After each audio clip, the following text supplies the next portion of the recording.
How to delete Wuthering Waves account. So let's get started. Firstly, you can uninstall it via Windows settings.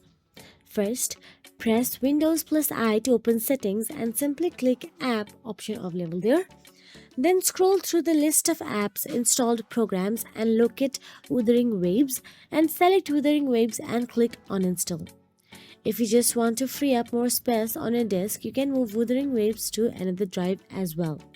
Then, another method is free and fast uninstaller is a Todo PC Trans.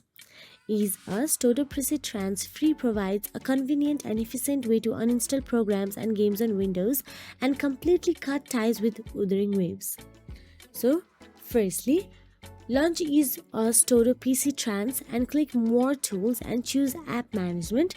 Then simply click Start to securely uninstall your apps and repair your damaged apps.